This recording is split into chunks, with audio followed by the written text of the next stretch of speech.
Hey everyone, welcome back to the channel. If you're new here, make sure to hit that subscribe button for more awesome tutorials and gaming content. In today's video, I'm going to show you how to easily change your Roblox game icon. It's a super simple process, so let's dive right in. First, load up Roblox and head over to the Create tab at the top of the page. Once it loads, you'll see a menu on the left. Click Creations. Now, find the game that you want to update and left-click on it.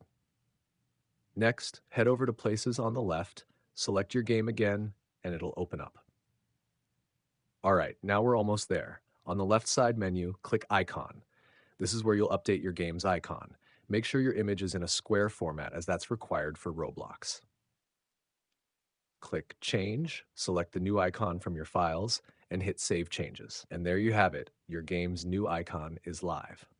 Hope you found this video helpful. Don't forget to give it a thumbs up and subscribe for more tutorials just like this.